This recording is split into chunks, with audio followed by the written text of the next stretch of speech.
One, two, three.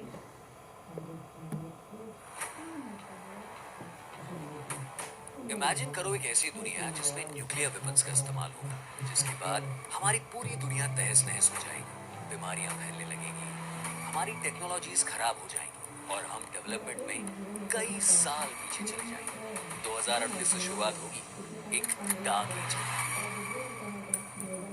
2 नवंबर 2002 time traveller institute नाम के एक ऑनलाइन फोरम पर एक नया अकाउंट क्रिएट होता है, टाइम ट्रैवलर अंडरस्कोर 0। जब पहली पोस्ट आती है, सब हैरान रह जाते हैं। इस इंसान का ऐसा क्लेम था कि एक टाइम ट्रैवलर है जो साल 2036 से आया है IBM 5100 कंप्यूटर लेने के लिए, क्योंकि उसके टाइम के सारे कंप्यूटर्स खराब हो रहे हैं। उसने अपनी टाइम मशीन के फोटो शेयर करने का भी वादा किया। उस फोरम पर लोगों ने उससे कई सवाल पूछे। तब उसने बताया कि फ्यूचर में कैसे वॉर से सब कुछ खत्म होने लगेगा और कंप्यूटर्स भी खराब हो जाएंगे। साथ ही उसने ये भी बताया कि हो सकता है कि उसकी टाइमलाइन में जो कुछ हुआ है वो इस टाइमलाइन में ना हो, क्योंकि जब हम टाइम मशीन से पीछे के समय में ट्रैवल करते हैं तो एक डाइवर्जेंस क्रिएट हो जाता है और इवेंट्स में थोड़ा डिफरेंस हो जाता है। क्या ये सारे क्लेम सच थे? कोई मजाक कर रहा था या कंप्यूटर ब्रांड अपने आप को प्रमोट कर रहा था? क्या टाइम ट्रैवल सच में पॉसिबल है? हाँ है, लेकिन थ्योरेटिकली। साल 1971 में टाइम ट्रैवल थ्योरी को प्रूव करने के लिए एक दिलचस्प एक्सपेरिमेंट किया गया, द हेफेले कीटिंग एक्सपेरिमेंट। इस एक्सपेरिमेंट में एटॉमिक क्लॉक्स को एयरप्लेन में रखा गया, जिनमें से एक ईस्ट की तरफ जा रहा था और एक वेस्ट की तरफ। जब इस फ्लाइट के बाद एयरप्लेन में रखी घड़ियों के टाइम को साइंटिस्ट ने लेबोरेटरी में रखी घड़ियों के टाइम से कंपेयर किया, तो उन दोनों टाइम्स में कुछ नैनो सेकेंड्स का अंतर था। लेकिन इस एक्सपेरिमेंट का आइडिया आया कहां से? इस सवाल का जवाब जानने के लिए पहले हमें टाइम ट्रैवल की थ्योरी को थोड़ा सा साइंटिफिकली समझना होगा।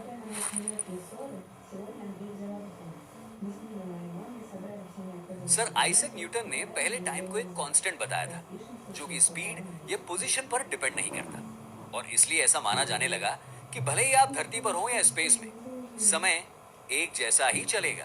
पर बाद में फेमस साइंटिस्ट अल्बर्ट आइंस्टाइन की थ्योरी ऑफ रिलेटिविटी ने टाइम और ट्रैवल से रिलेटेड सारे कॉन्सेप्ट्स को बदल दिया। उनकी इस थ्योरी के हिसाब से टाइम को मोशन और ग्रेविटी की मदद से बदला जा सकता है। इसके दो एस्पेक्ट्स हैं, थ्योरी ऑफ जनरल रिलेटिविटी और theory of special relativity. Einstein ने बताया कि स्पेस और टाइम एक दूसरे से जुड़े हुए हैं और एक 4 डायमेंशनल फैब्रिक क्रिएट करते हैं, जिसे स्पेस टाइम कॉन्टिनम कहा जाता है। अब मान लीजिए कि ये स्पेस टाइम कॉन्टिनम एक बेडशीट की तरह है, जिसे हमने चारों कॉर्नर से खींचकर पकड़ा हुआ है, समझे? अब जब उस बेडशीट पर थोड़ी भारी चीज रखेंगे तो उसमें एक गड्ढा बन जाएगा। ये चीज जितनी भारी होगी वो गड्ढा भी उतना ही गहरा होगा। इसी तरह ये थ्योरी ग्रेविटी पर काम करती है, जितना गहरा बेंड उतना स्लो टाइम। ये है थ्योरी ऑफ जनरल रिलेटिविटी, मतलब टाइम रिलेटिव है, यानी हर कोई टाइम को अलग तरह से महसूस करता है। हमारे शास्त्रों में कई बार कही गई रेवती की कहानी भी इसी ओर इशारा करती है। सुनिए आपने, चलिए मैं सुनाता हूँ। श्रीमद् भागवतम के 9वें स्कंद के चैप्टर 3 में लिखा है कि जब राजा काकुदमी अपनी बेटी रेवती के लिए सूटेबल हस्बैंड ढूंढना चाह रहे थे, तब वो ब्रह्मा जी के पास गए। और ब्रह्मा जी तो ब्रह्मा जी थे, वो उस समय गंधर्वों का संगीत सुन रहे थे, इसलिए उन्हें थोड़ी देर इंतजार करना पड़ा। आखिरकार जब राजा कुकुदमी ने ब्रह्मा जी से पूछा कि उन्हें रेवती का विवाह किससे कराना चाहिए, तब ब्रह्मा जी ने उन्हें बताया कि जितनी देर वो ब्रह्मलोक में इंतजार कर रहे थे, उतनी देर में धरती पर कई युग बीत चुके हैं। उनके वंश की मृत्यु हो चुकी है। वो जिसे भी रेवती का पति बनाने का सोच रहे थे, उनकी कई पुश्तें जन्म लेकर मर भी चुकी हैं और उनका राज्य भी अब खत्म हो चुका है। इस कहानी को आज टाइम डायलेशन से जोड़ा जाता है। एक जगह टाइम बहुत तेजी से चलता हुआ फील हो, तो वहीं दूसरी जगह उसका धीरे धीरे गुजरना। आइंस्टाइन की जनरल थ्योरी ऑफ रिलेटिविटी के मुताबिक ये ग्रेविटी की वजह से हो सकता है, यानी ग्रेविटी जितनी ज्यादा, टाइम उतना ही धीरे चलेगा। तो अगर हम अर्थ के सेंटर के पास जाते हैं तो ग्रेविटी के बढ़ने से टाइम धीरे गुजरता है। वहीं हम अर्थ के सेंटर से जितना दूर जाते हैं, ग्रेविटी का असर कम होने की वजह से टाइम तेज भी हो सकता है। थ्योरीज के हिसाब से टाइम ट्रैवल पॉसिबल तो है, लेकिन उसके लिए हमें बहुत ज्यादा ग्रेविटी और स्पीड की जरूरत होगी। आइंस्टाइन ने जब इस थ्योरी को प्रपोज किया था तो यही दो कंडीशंस रखी थी।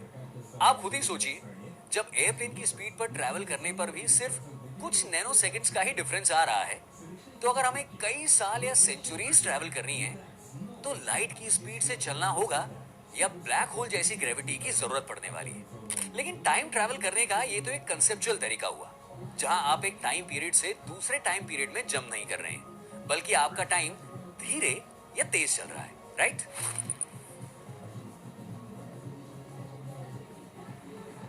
ग्रेविटी और लाइट के अलावा एक और ऐसा तरीका है जिससे टाइम ट्रैवल किया जा सकता है, और वो भी सिर्फ टाइम की स्पीड को बदल कर नहीं, बल्कि एक डायमेंशन से दूसरे डायमेंशन में जंप करके।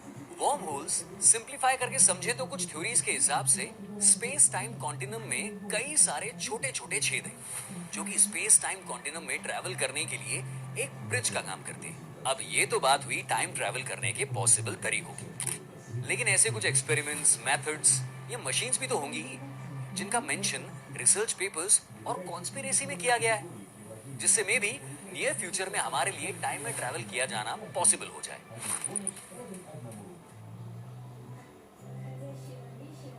साल 1895 एच.जी. वेल्स की एक नॉवल रिलीज हुई, the time machine. Time machine एक ऐसा डिवाइस है जिससे आप टाइम में आगे या पीछे ट्रैवल कर सकते हो। अब टाइम मशीन का मेंशन तो कोई नई बात है नहीं, और कई ऐसे इंस्टेंसेस भी हैं जहां इसे बनाने की कोशिश की गई। लेकिन टाइम मशीन के इस कॉन्सेप्ट पर सबसे पहला प्रैक्टिकल एक्सपेरिमेंट किया एस्ट्रोफिजिसिस्ट सर रोनाल्ड मैलेट ने। 10 साल की उम्र में अपने पिता को खो देने के बाद रोनाल्ड मैलेट बहुत ज्यादा अकेले हो गए थे। एक साल बाद उनके हाथ एच.जी. वेल्स की किताब द टाइम मशीन का एक इलस्ट्रेटेड वर्जन लगा। इस बुक से इंस्पायर होकर उन्होंने टाइम मशीन बनाने का फैसला किया, जिससे वो टाइम में पीछे जाकर अपने पिता की जान बचा सके। वो टाइम मशीन बनाने में जुट गए, लेकिन सवाल था इस कॉन्सेप्ट को प्रैक्टिकली अप्लाई कैसे किया जाए। तब उन्हें एल्बर्ट आइंस्टाइन की जनरल थ्योरी ऑफ रिलेटिविटी के बारे में पता चला। जब उन्होंने इस थ्योरी को समझा तो उनका टाइम मशीन बनाने का सपना उन्हें थोड़ा पॉसिबल लगने लगा। आइंस्टाइन की थ्योरी के हिसाब से बेडशीट में आने वाला बेंड जितना गहरा है, टाइम उतना ही स्लो है। तो इन बेंड्स को एक पाथ बनाने के लिए उन्होंने ऐसे ही बेंड्स का एक स्पाइरल मॉडल बनाया। रोनाल्ड मैलेट के हिसाब से ये स्पाइरल स्पेस टाइम की फैब्रिक को ट्विस्ट करके एक स्पाइरल पाथ में घुमाती जाती है, जिससे आप टाइम में ट्रैवल कर सकते हो। लेकिन सवाल यह था कि अगर ये मशीन बन गई तो टाइम ट्रैवल के बाद एक इंसान अपने डायमेंशन में वापस कैसे आ पाएगा, और इसके नॉर्मल टाइमलाइन पर क्या इफेक्ट्स होंगे। इन्हीं सब सवालों के कारण इस कॉन्सेप्ट की डिस्कवरी के बाद भी ये प्रोजेक्ट वहीं रुक गया। पर ये टाइम ट्रैवल की थ्योरीज में एक लैंडमार्क एक्सपेरिमेंट था, जिसके बाद साइंटिस्ट ने दिमाग में टाइम ट्रैवल की थ्योरीज और पॉसिबिलिटीज और ज्यादा बढ़ गई।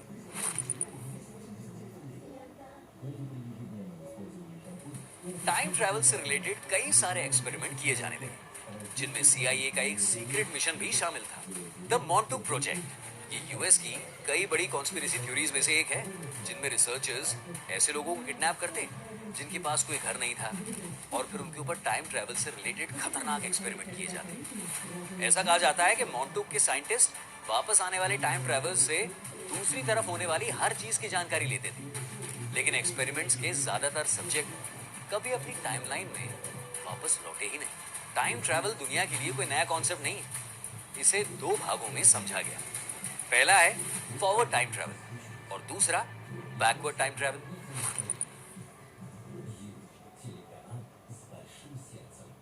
फ्यूचर में ट्रैवल करने की पॉसिबिलिटीज को कई साइंटिस्ट फिर भी कंसिडर करते हैं, क्योंकि उसके नेगेटिव कॉन्सिक्वेंसेस शायद इतने ज्यादा नहीं होंगे। पर पास्ट में टाइम ट्रैवल करना बहुत डेंजरस हो सकता है। जैसे पास्ट की रियलिटी ऑल्टर हो सकती है, जिसका एक नॉर्मल टाइमलाइन पर काफी गहरा असर पड़ सकता है। ऐसे कई कॉन्ट्राडिक्शंस सामने आए, जिससे इस पूरी दुनिया में डिस्टर्बेंसेस क्रिएट हो सकते हैं, जिन्हें पैराडॉक्सेस का नाम दिया गया। इनमें से सबसे फेमस है the grandfather paradox.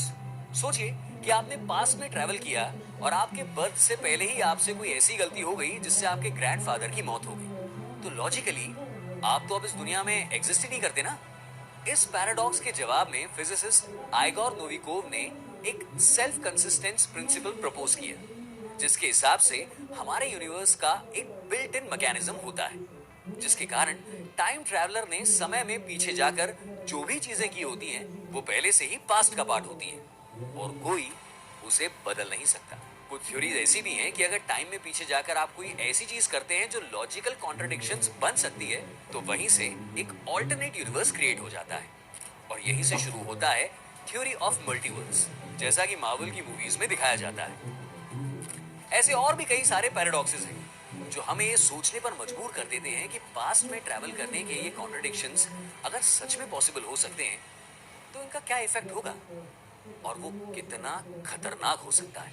Time travel का कॉन्सेप्ट काफी फैसिनेटिंग है, लेकिन आजकल के समय में हमारी टेक्नोलॉजीज शायद इतनी एडवांस नहीं है एक प्रॉपर वे में उसे टाइम ट्रैवल किया जा सके। जितने भी एक्सपेरिमेंट्स अभी तक हुए हैं वो किसी ना किसी ग्लिच के साथ सामने आए, पर हो सकता है कि आने वाले फ्यूचर में हमें कोई ऐसा रास्ता मिल जाए जिससे टाइम ट्रैवल को महज थ्योरीज से निकालकर प्रैक्टिकल बनाया जा सके। आपके इस बारे में क्या थॉट्स हैं? हमें कमेंट्स में जरूर बताइए और अपनी फेवरेट टाइम मशीन मूवी या सीरियल भी मेंशन कीजिएगा। ऐसी ही अनसुनी, अनकही और अनदेखी कहानियों के लिए राज को सब्सक्राइब करें। See you in the next one.